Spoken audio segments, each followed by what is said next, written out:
I want to bring in our reporter panel, Congress reporter for Semafor, Eleanor Mueller, and White House reporter for Politico, Sophia Cai. It's great to have you both here. Eleanor, I'm so glad you're here because you have new reporting on Trump administration policies and the cost of housing in America. Housing is an issue we have not delved into enough to my satisfaction, but I guarantee we'll do more of that. Help us do some of that right now.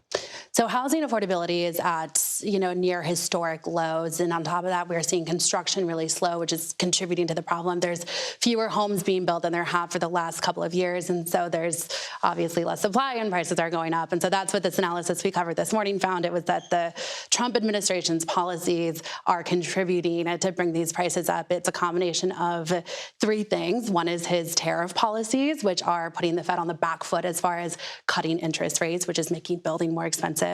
It's cutting the discord between the president and Jerome Powell, the chairman of the Fed. Yes. Absolutely. Yup. And the other two? And then it is cutting administration funding to affordable housing initiatives. And then these discussions of what to do with Fannie Mae and Freddie Mac, the government-backed mortgage processors that process a bunch of our country's mortgages. There's talks of taking them out from the government's control. And that's something that would, I think people across the ideological spectrum agree, raise mortgage prices. So all of those things are creating possibly an unintended sense of freezing up availability, both of houses being built and mortgages being accessed. Yeah, at affordable prices. Absolutely, yeah. We're talking about rent. We're talking about the price to build. We're talking about the price to buy. All of these things are affected by higher interest rates and slower construction. And that is one of the metrics upon which most Americans decide how affordable their lives are, what they pay for housing. Sophia, I'm so glad you're here because you have analysis and reporting on this lawsuit filed late last week by the president against Dow Jones, Wall Street Journal, and the like. You argue it's not your garden variety Trump hates the media, quote unquote, clash. It's different. Yeah, it's a little bit different because this is like, it's one thing to have a fight with your friend. It's another to have a fight with your family. Right. And I think for a long time, the Journal was, first of all, the Trump White House has a lot of, personal connections with Journal reporters. And then, of course, Rupert Murdoch, of course. Head of News Corp. Yeah. And Trump personally got involved. And Fox is part of that. Exactly. So this entire entity, Trump tried to get involved personally, calling the editor-in-chief of the Journal. They went out with this story anyways. And remind my audience quickly what the story is. Basically that there's a letter from Trump and a doodle drawing to Jeffrey Epstein on his 50th birthday. Yeah, and they have, the Journal says that it's verified the authenticity of the letter, and they've described the letter and the drawing in pretty vivid detail. And of course, that angered Trump, so the war is on.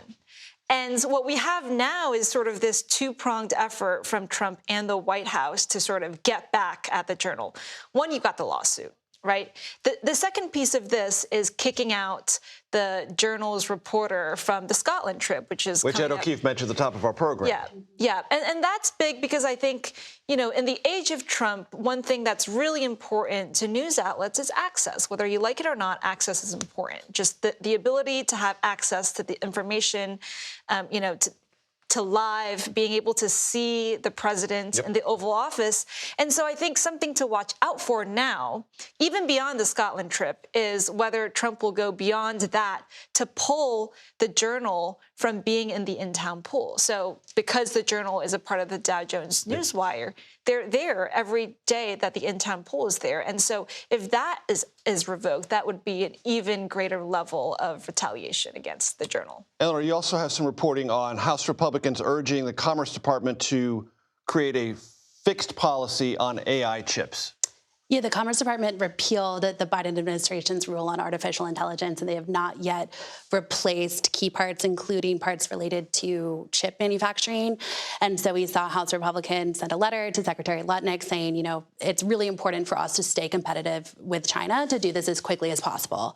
The White House, it looks like, is going to release a series of AI-related executive orders this week, and so maybe one of them will be the one that they were talking about.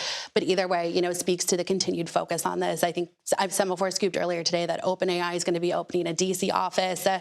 So something that I think we can see Congress turn to now that they've done this spending package and this rescissions package. And crypto, exactly. And crypto. It might be this week or next week or some week not too distant future, Artificial Intelligence Week in Washington. Basically, it is every week, whether we name it so or not. That's true. Eleanor Mueller, Sophia Cai, thank you so much for coming in. I really appreciate it.